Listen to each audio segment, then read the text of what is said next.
This channel, and today's lesson is a function. So let's start. Create function. So make function and type of return value is string. So create some variable. Let is value and make some value is make function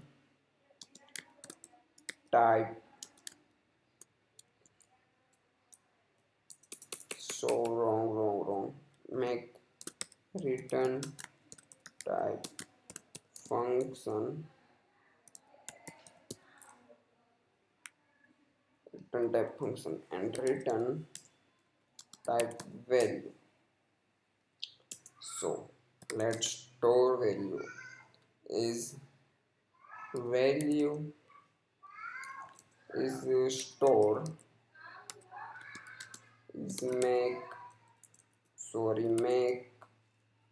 function and print out the store type value. So print out the make return type of function.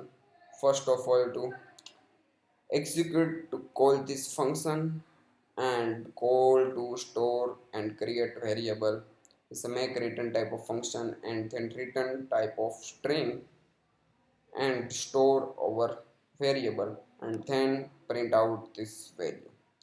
So first of all, to call our function and then execute. So thank you for watching this video. Like video, share video and subscribe this channel and hit the notification bell. You will get notification my latest video. Thank you.